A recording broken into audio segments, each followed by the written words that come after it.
Welcome to Mid-American Money Shorts. Today we're going to talk about the oil spill on the Gulf Coast. And of course, it's a major issue. We're going to talk. I'm joined today by Tony Hendrickson, Dean of the College of Business.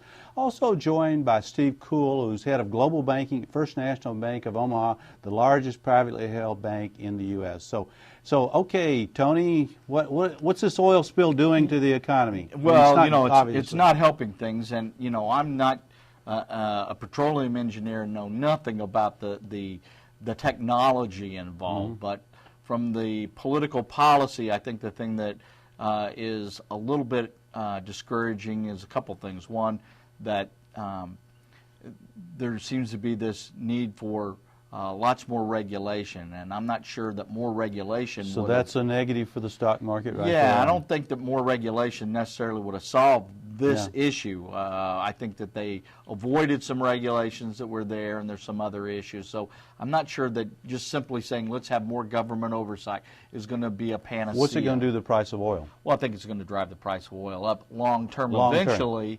But I think that the administration also realizes that we're going to have deep water offshore drilling in order to supply our economy with the oil supplies we need. Steve, what's the Gulf oil spill doing? If you want to call it a spill, I mean, this is a pour. I don't know spill sounds, that's a euphemism.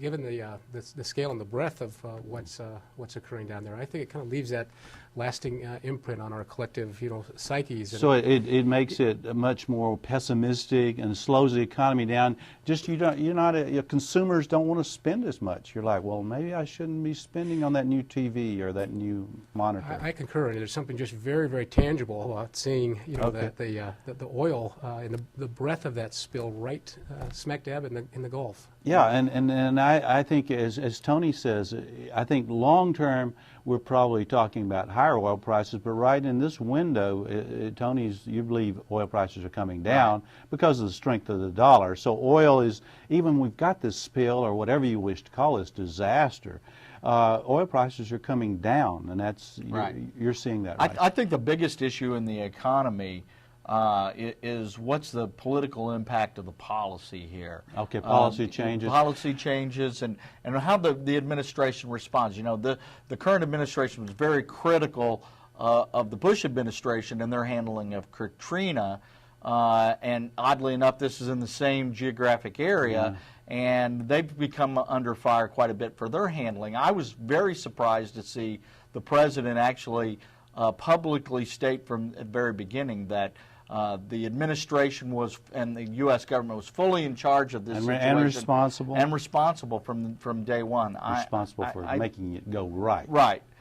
But I'm a little surprised that he stepped out on that limb. And that's, of course, back to Steve's point about the economy and your point. It's not good for the economy. Now, what it's going to do for this part of this sector, this section of the country dominated, or at least influenced strongly by agriculture, well, it's probably going to have some negative impacts, and we'll see that long term with the price of oil going up long term and cutting into farm earnings. One of the worst things, and I haven't heard anybody talk about this, but one of the worst outcomes that could possibly occur is if we actually had to shut down Gulf ports. Oh yeah, the Gulf. Now that would hurt in terms of shipping grain down the Mississippi. That's obviously some impact. So I'm a little bearish. I've been bullish on agriculture. I'm getting a little more bearish on agriculture. Some of it's just due to oil, and as you say, Tony, the ports issue. That's we haven't seen it yet, but who thought this would be so big? Exactly. I mean, it was announced, and now we're into it weeks and weeks, and are we going to be into it months?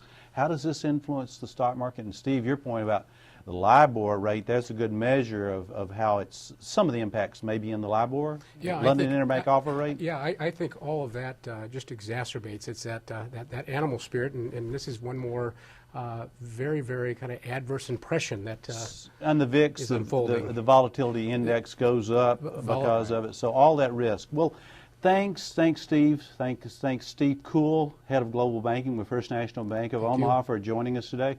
Tony, as always, thanks for joining me on this Mid-American Short, where we dealt with the energy, the oil spill and what it's doing and going to do potentially to this market, this economy. So thank you, and come back again when we do for our next Mid-American Short.